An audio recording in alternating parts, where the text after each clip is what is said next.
晚辈，丹哥哥主卓清风，拜见大师。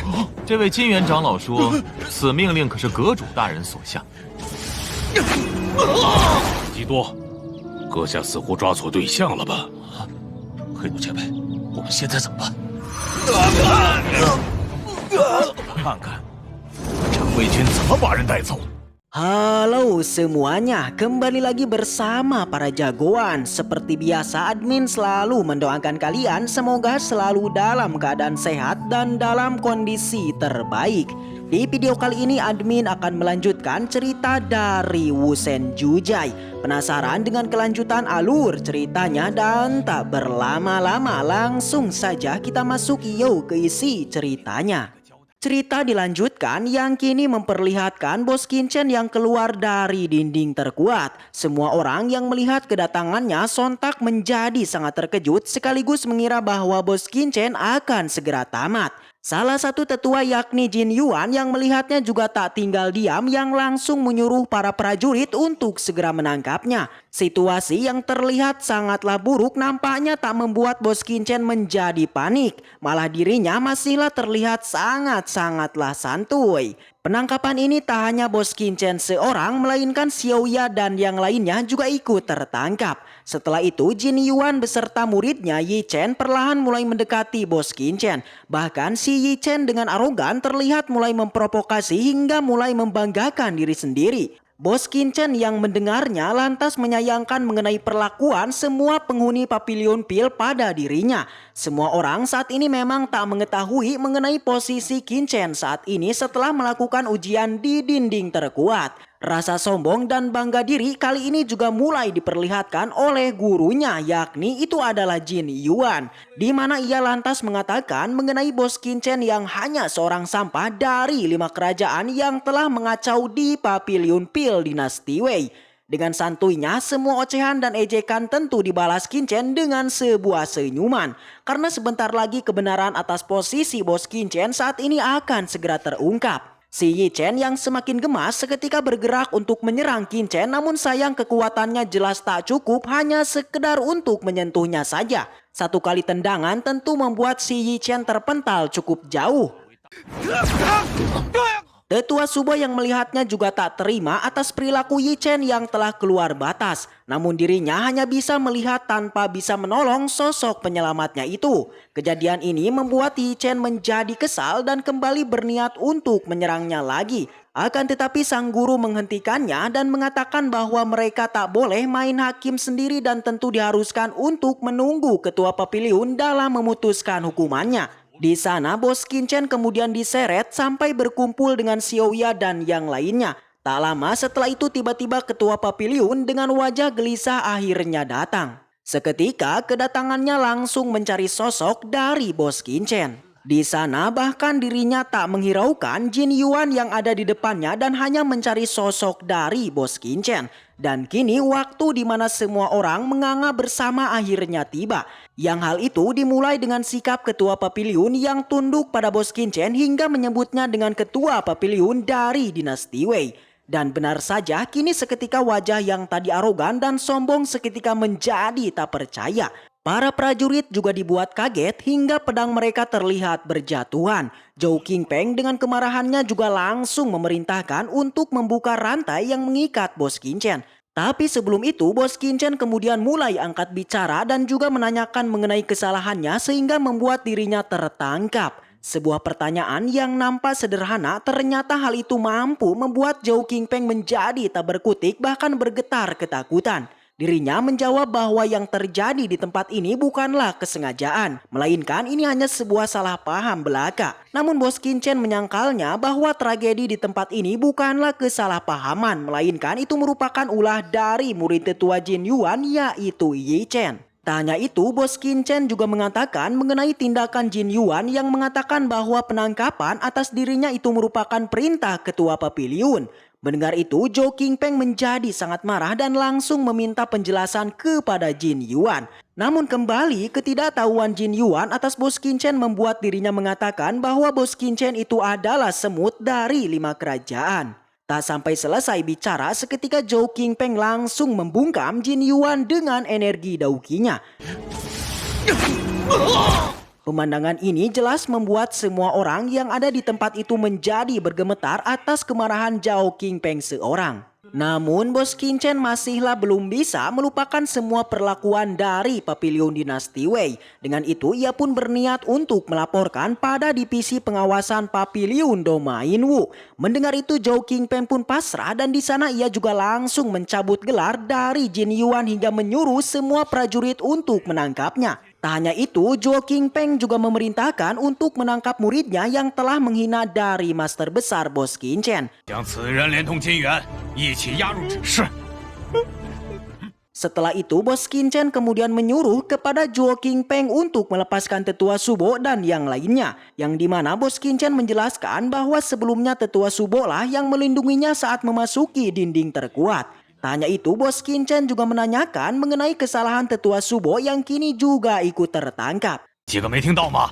还不快将许波长老他们放开！ Setelah semua rantai dilepas, Zhao Qingpeng kemudian berjanji kepada Bos Qingchen bahwa dirinya akan menjelaskan tragedi di tempat ini. Dirinya di sana juga mengundang Bos Qingchen untuk pergi ke ruangannya.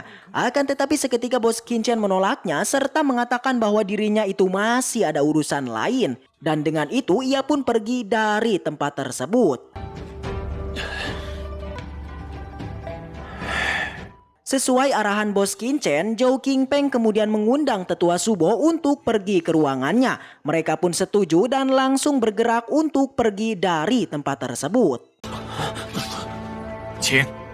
Singkat cerita, Tetua Subo dan Zhao Qingpeng kini terlihat duduk bersama. Bahkan sikap dari Zhao Qingpeng kini jelas berbeda yang membuat Tetua Subo nampak sedikit aneh dengan sikapnya itu. Penjamuan yang kini dilakukan nampaknya hal itu baru pertama kali dirasakan oleh Tetua Subo. Tentu sikap dari dirinya hal itu didasari atas kedekatannya antara Tetua Subo dengan Bos Qingchen. Dengan itu, Zhao Qingpeng berniat untuk mendekatinya, bahkan kini meminta kepada Tetua Subo untuk menjadi wakilnya di Papiliun Pil.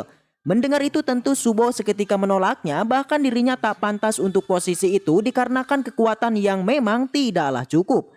Namun Zhao Qingpeng masihlah kekeh dan bahkan tak menghiraukannya dan langsung mengangkatnya sebagai wakilnya. Dan benar saja, di sela perbincangan mereka, celetuk Zhao Qingpeng lantas mulai menanyakan mengenai sosok dari Bos Qingchen. Tetua Subo menceritakan mengenai kedekatannya dengan Qingchen yang hanya sekedar teman biasa, bahkan ia baru pertama kali melihatnya hari ini. Yang tak hanya itu, Tetua Subo juga mengatakan mengenai sosok Qingchen yang luar biasa yang tentu dirinya sangat berterima kasih karena telah menolong nyawanya itu. Setelah itu scene kemudian berpindah di tengah pasar. Di sana terlihat Bos Qingchen dan juga Xiaoya tengah berjalan menuju teman-temannya. Tak diduga seketika di sana terlihat Ling San yang berlari dengan wajah ketakutan. Ia pun lantas melaporkan situasi yang kini dialaminya mengenai adanya sosok penjaga yang ingin menangkap Bos Qingchen. Di sana ia pun meminta kepada Bos Qingchen untuk melihatnya dan menolong Heinu dan kawan-kawan. Situasi yang sangat membingungkan, jelas hal itu yang kini dirasakan Xiaoya. Dirinya nampaknya merasa sangat aneh mengenai penjaga kota yang tiba-tiba mencari Qingchen bahkan ingin menangkapnya. Seperti diketahui bahwa Bos Qingchen itu jelas sama sekali tak pernah membuat salah kepada mereka. Dengan itu Xiaoya pun berasumsi bahwa kejadian ini memanglah ulah dari keluarga Pang. Merasa santuy, itulah yang kini selalu diperlihatkan oleh Bos Qingchen meskipun situasinya baik senang, susah, hoream, dan nyeri awak. Dengan cepat, ia pun kemudian mulai berpikir dan bergerak untuk pergi ke tempat teman-temannya. Disusul dengan Xiaoya yang berniat untuk melaporkan kejadian ini kepada gurunya. Di sisi lain, di tempat Heinu, di sana terlihat kini kumpulan penjaga nampaknya telah mengepungnya. Situasi ini tentu jelas sangatlah aneh yang dimana Heinu juga mulai mengatakan mengenai tindakan para penjaga yang kini salah menangkap orang. Namun ketua dari mereka malah bersikap sombong dan masih kekeh dengan pendiriannya. Yang hal itu berkaitan dengan masalah hukum yang menjerat Bos Qingchen mengenai pembunuhan di keluarga Pang. Dengan itu si ketua meminta kepada semua orang dari 5 kerajaan untuk mengikutinya pergi ke divisi penjaga kota. Heinu yang masih tak terima seketika menanyakan mengenai surat perintah atas penangkapannya. Si ketua yang mendengarnya dengan cepat mengeluarkan sebuah token perintah atas penangkapan tersebut. Dengan begitu faktanya Heinu kini tak bisa berkutik. Dikarenakan jika melawan mereka maka Heinu akan menjadi buronan di kota itu. Situasi yang terus memburuk seketika Bos Qianchen akhirnya datang. Semua orang termasuk Heinu dan Raja Lingwu menjadi sangat gembira. Para penjaga di sana juga merasa senang karena akhirnya sosok yang dicari akhirnya tiba. Tak banyak basa-basi, ketua penjaga sontak langsung memerintahkan untuk menangkapnya. Akan tetapi seketika Tetua Subo muncul yang langsung menghentikannya. Dengan gagah, Tetua Subo lantas mengatakan mengenai Bos Qianchen yang merupakan anggota dari Papiliun Pil. Yang mana jika ada yang berani menangkapnya, maka diharuskan untuk melangkahi mayatnya dulu. Di sana, seketika dauki Tetua Subo seakan meledak, yang hal itu menandakan bahwa dirinya telah siap untuk bertarung. Melihat itu, ketua prajurit seakan tak takut dan bahkan mulai mengancam Tetua Subo. Namun Tetua Subo dengan pedenya dirinya tak takut dengan ancaman itu yang tentu akan dihadapinya. Karena situasi yang sudah seperti ini, ketua prajurit kemudian menyebutkan bahwa dirinya akan melaporkan mengenai tindakan Tetua Subo kepada Papiliun Pil Domain Beitian karena telah melindungi sosok buronan yang berbahaya. Seketika pula Tetua Subo terdiam seakan dirinya bingung dengan masalahnya itu. Setelah itu Bos Qianchen lantas mulai angkat bicara yang juga berterima kasih kepada Tetua Subo yang mencoba untuk melindunginya. Namun dari sini Bos Qianchen menghentikannya serta mengatakan bahwa masalahnya dengan keluarga Pang itu akan dihadapinya sendiri. Dengan itu ia pun bersedia untuk dibawa oleh para prajurit itu. Namun sebelum itu Bos Qianchen kemudian meminta kepada Tetua Subo untuk mengirim surat kepada 3 orang. Yakni Ketua Papilion Zhou Qingpeng, Presiden Bloodland Kekaisaran, dan Ketua Kuil Senjata. Di sana, Ketua Penjaga tak hanya berniat untuk membawa Qianchen, melainkan Heinu dan Raja Lingwu juga diminta untuk mengikutinya. Akan tetapi Tetua Subo melarangnya, bahkan ia sampai mengancam ketua prajurit itu. Semua prajurit yang ketakutan akhirnya mereka pun setuju yang hanya membawa Bos Qianchen seorang. Dan cerita pun babai bersambung. Baiklah, mungkin segitu aja untuk pembahasan kali ini dan semoga kita selalu diberikan kesehatan untuk bisa mengawal Donghua ini sampai tamat. Dan sampai jumpa di video selanjutnya. See you again next time and seperti biasa, salam para